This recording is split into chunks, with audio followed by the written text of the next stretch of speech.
Hey everyone, how's it going? It's been a while since I've done one of these videos, just because, quite frankly, I haven't had the time and I guess I kind of lost interest in it. Um, but in recent days, I guess I've had a change of heart and I kind of wanted to get back to doing it. So here we are. Today, I am going to be drinking this. It is Adanac by Two Crows Brewing Company. It's a West Coast Pale Ale, 5.2%, 50 IBU. The back here it says crisp, hoppy, and citrusy. And it was brewed at Two Crows Brewing Company in Halifax, Nova Scotia. The design on the can is by an artist named Midnight Oil. So, if you think this art is cool, maybe go find them, give them a follow and such. I always do that whenever I drink a beer from a company or a brewery that I have not drank from before. And if there is an artist listed, I will try and find them too. But yeah, let's go ahead and give that a crack. Also, I like how I didn't try this is not intentional, but I like how the color of the can and the logo kind of matches the Ibex shirt that I'm wearing right now, which I'll see if I can give you a better look at the art. Yeah, it's got this cool Viking skull on it. It's green with the logo in yellow against the white there. It's pretty cool. Yeah, I'll go ahead and give this a shot.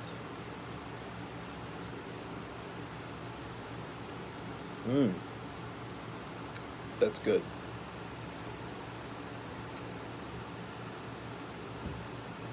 Yes, I do enjoy that. Yeah, it's definitely citrusy, but I feel like the hoppiness of it kind of overpowers the citrus level a little bit.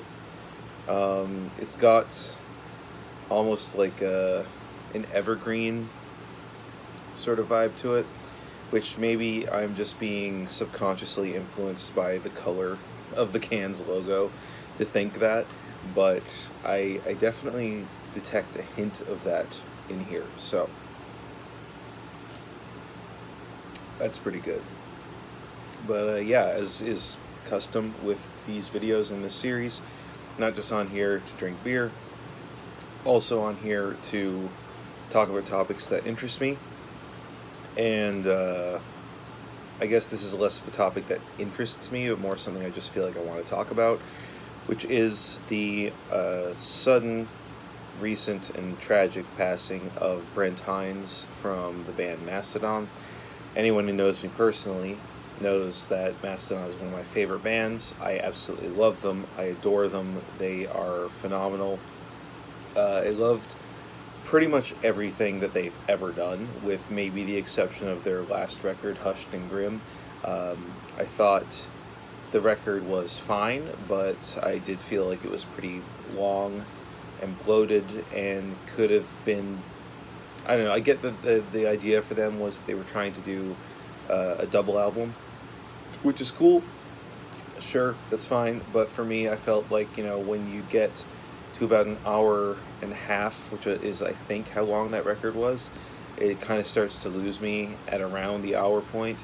I guess it kind of depends on the record, but for a band like Mastodon, who at that point in their career were doing more bite-sized songs in comparison to the stuff they were doing on Crack the Sky, I just kind of felt like it was a bit much. But that being said, the record that preceded that, Emperor of Sand, hugely, hugely important for me on a personal level. That record came out right at a time where I was really struggling in life to find some semblance of direction. I was living in St. John's, Newfoundland, and I had just gotten out of a relationship that was roughly 2 years long, I think. Not super long, but it was long term. And I was working a dead-end job that I fucking hated. I was really struggling to find musicians who I vibed with, who I could play in bands with and pursue that. I felt like my living situation was just kind of shitty. Um, and yeah, I really had nothing going for me. And it was kind of around that time that I realized that I did not want to live in that city. No shade to anyone who does; it just wasn't for me. I mean, I'm from the fucking Bay, you know. Um, but that's when that album came out. That was the time when I realized that, and that record in particular was hugely important in motivating me to get off my ass and to actually better myself and to pursue the things that I wanted to do. So if it wasn't for that album, I'm not saying that I wouldn't have done any of the things that I did after that, but it was definitely important. You know, songs like uh, Precious Stones and Steam Breather, and even Show Yourself. I know some Mastodon fans will shit on that song because it's like a super simple, like Queens of the Stone Age style rock song, but I don't give a shit. I love that song. It's a fucking banger, and fuck you if you hate it. The lyrics in those tracks are just very motivational and uplifting, and yeah, they really helped me to get into the mindset of wanting to improve myself.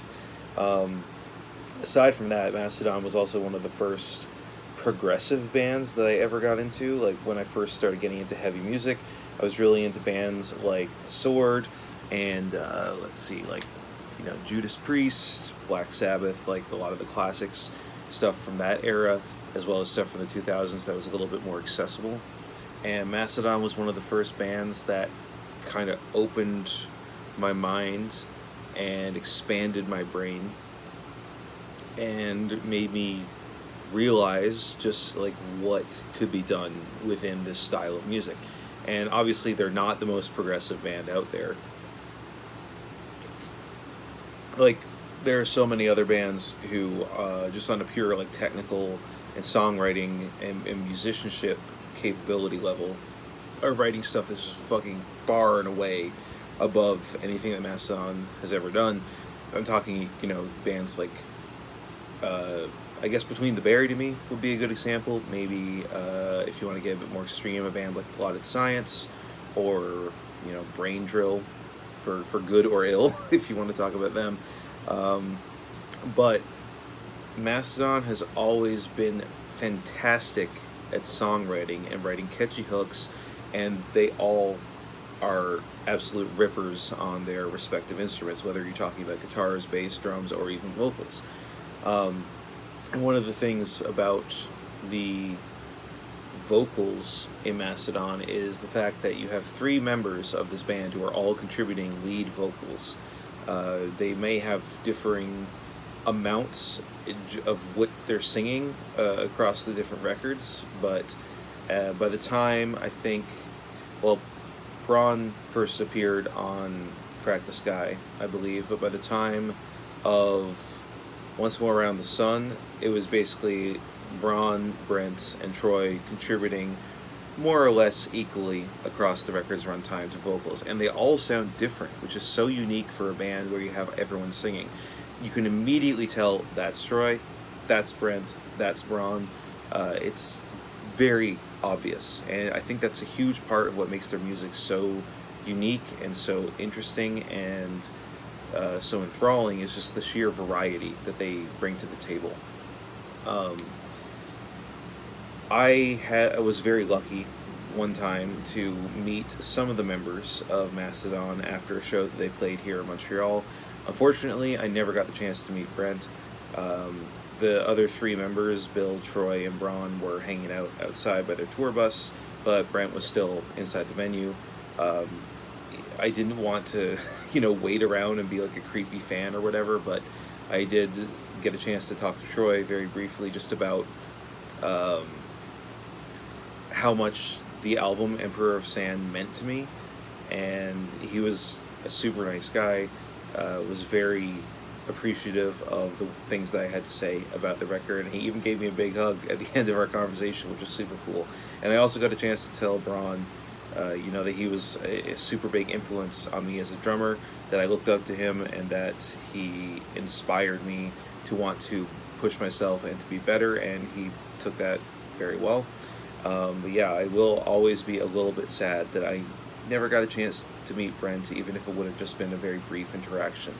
Um, that being said, I've also been to Atlanta before, and I met a couple of people in the scene down there because I was there on tour with my band, and they told me some stories about Brent, and he just everything that I heard about him through these this secondhand account from other people just made him sound like he really embodied the rock star image, and like all the things that I'm reading about him on social media and stuff. It's people telling stories about him. He enters the room like a whirlwind, and you immediately know that he's there, and he is just like he's a partier, he's a rocker, and I don't know, it's very fitting, I think, and maybe this is a morbid thing to say, I don't know, but I think it's very fitting that his passing happened in a motorcycle accident, because only a fucking crazy rock star is going to drive a motorcycle. I mean, there's always plenty of people who ride motorcycles safely, but I think most sane people will tell you that motorcycles are death traps. Hell, I've always wanted a motorcycle, but I've held off for the reason that my friends and family think it's a really dumb idea for me to get one, because I feel like every person I've ever known who is a motorcyclist has gotten into an accident on them, and strongly advises people against getting motorcycles. But I've talked enough about me and my own experience. I wanted to make this video just expressing, for one, my condolences, I guess, to the family and friends and bandmates of Mastodon. None of them know who I am, but I don't give a shit. I'm just coming on here and saying what I want to say. Brent's music touched so many people. It's unfathomable, even when I look at their numbers, just on streaming platforms. Not that that's necessarily an indication of the people who are listening to this music and having it really touch them, or people who are just having it on like in the background or whatever. That's neither here nor there. But this is a band who has played to millions upon millions of people all around the world. They've got so many classic records under their belt, Leviathan, Crack the Sky. I would say that their first 4 records are unimpeachable classics. The Remission to Crack the Sky era, those records are so fucking important to the overall canon of modern metal and the landscape that we live in terms of that genre. But yeah, the other 4 records that they did after that, still great. I love Once More Around the Sun, I love Emperor of Sand, I love The Hunter, and even though I wasn't super keen on Hushed and Grim, I still thought that there was a lot of good on it. But I listened to him play the guitar, and it's undeniable that he had the soul of a rock star, just listening to him shred that thing. And we're not even talking about just the stuff with Mastodon. He had other projects like Fiend Without a Face, for example, where he's just absolutely ripping. And you listen to him or watch a video of him playing the banjo or playing acoustic guitar. It didn't matter which particular instrument he had in his hands, but he was just a shredder. And there are plenty of musicians out there who are shredders, but I feel like there's a very big difference between shredding just to wank versus shredding with soul, and he, for sure, shredded with soul. And on top of that, too, everyone's been talking about, his guitar capabilities, but I just want to say how important his vocal contributions were to Mastodon's overall canon. Just the melodies that he would concoct, and the emotion with which he would sing the lyrics, even if they were silly versus if they were serious. Super impactful, super important to the music, and just really catchy catchy melodic stuff that you just want to sing along with. You know, like uh, I host a karaoke night every last Tuesday of every month, and the last one that we did for August, I did a rendition of "Curl of the Burl," which is a song that Brent sings like 90% of. Troy does some parts in the bridge of that song. But for the most part, that's a Brent song, and man, just like singing his vocal melodies in that, it's just like such a fucking perfect vibe. It makes you feel like you are in the woods, high out of your fucking mind on shrooms or acid or some kind of psychoactive shit, seeing a bunch of crazy shit just like in the music video for that song. So, yeah, Mastodon, super important band for me personally, super important band for thousands, if not millions, of people out there across the world. Um, so many classic records and songs under their belt that would not have been even half of the music that was if it was not for Brent Hinds. So, cheers to you, Brent. Thank you for all the fucking awesome music. I wish I'd gotten the chance to meet you in person, but, you know, it was never meant to be.